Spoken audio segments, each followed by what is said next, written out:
तुमच्या डोक्यात कोंडा आहे, तुमच्या केसांमध्ये डॅन्ड्रफचा त्रास आहे तुम्हाला आणि तुम्ही अजूनही डोक्याला तेल लावताय तर खूप मोठी चूक करताय. तुमच्या भ्रमाचा भोपळा आज मी फोडतो. कारण समजून घ्या आणि गोष्टी नीट ऐका.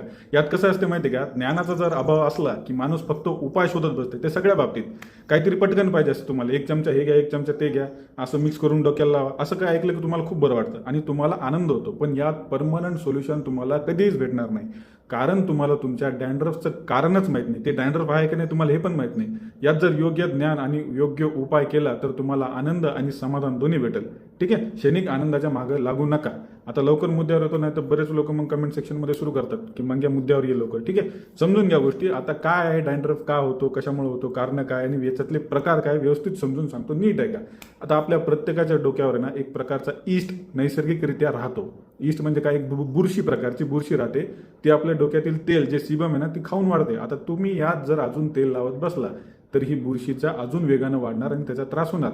काही लोकांमध्ये शरीराच्या या प्रक्रिया जास्त होत असतात, त्यामुळे त्यांची त्वचेला सूज येते, खाज येते आणि त्वचा खूप वेगानं निघू शकते. ठीक आहे, म्हणून त्यांना खूप प्रमाणात कोंडा होतो. हे तुम्ही लक्षात घ्या. त्याची लक्षणे काय, पांढरे किंवा असे पिवळसर जर कण येत आहे, तुम्हाला सतत खूप खाज होतीये, तुम्हाला केसावर किंवा काळ्या कपड्यांवर तुमच्या असे बारीक बारीक कण पडत आहे, तुमच्या डोक्याची त्वचा तेलकट किंवा एकदम लाल होणे, कधी कधी केस गळायलाही सुरुवात होतात. हे तुम्ही समजून घ्या. आता कोंडा आहे का दुसरं काही आहे हे कसं ओळखायचं, तुम्ही ध्यान द्या, लक्ष द्या. प्रत्येक पांढरा कण म्हणजे कोंडा नसतो. एक त्याच्यात स्कॅल्प सोरायसिस म्हणून काय ऐकून घ्या. जाड अशा चंदेरी जर खवल्या निघताय तर ते स्कॅल्प सोरायसिसमध्ये येईल. सेबोरिक डर्मेटायटिस म्हणजे काय, लालसर तेलकट असे खवल्या येत आहे. ठीक आहे, फंगल इन्फेक्शनमध्ये कसं होईल, गोल चट्टे किंवा असे केस तुटत आहे तुमचे. आणि एक्झिमामध्ये काय होईल, खूप खाज आणि त्वचा एकदम कोरडी आहे. तुम्ही लक्षात घ्या गोष्टी. म्हणून स्वतः उपचार करू नका.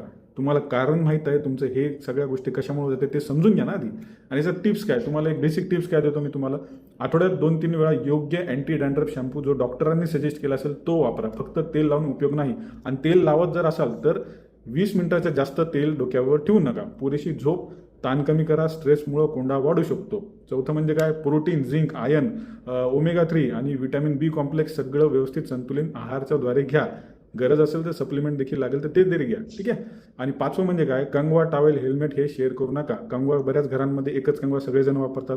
तुमच्या डोक्याखालची उशी कशी आहे ते देखील बघा, धुतलेली आहे, व्यवस्थित आहे. आणि डॉक्टरांच्या सल्ल्यानं सगळे उपचार पूर्ण करा. ठीक आहे, कोंड्या हा लाजेचा विषय नाही आहे, पण इंटरनेटचे फालतू उपाय करून वेळ आणि पैसा वाया घालणं ही मोठी चूक आहे. ठीक आहे, काळजी घ्या आणि फॉलो करा. कारण आरोग्याबद्दल गोड बोलत नाही तर खरं बोलतो. धन्यवाद.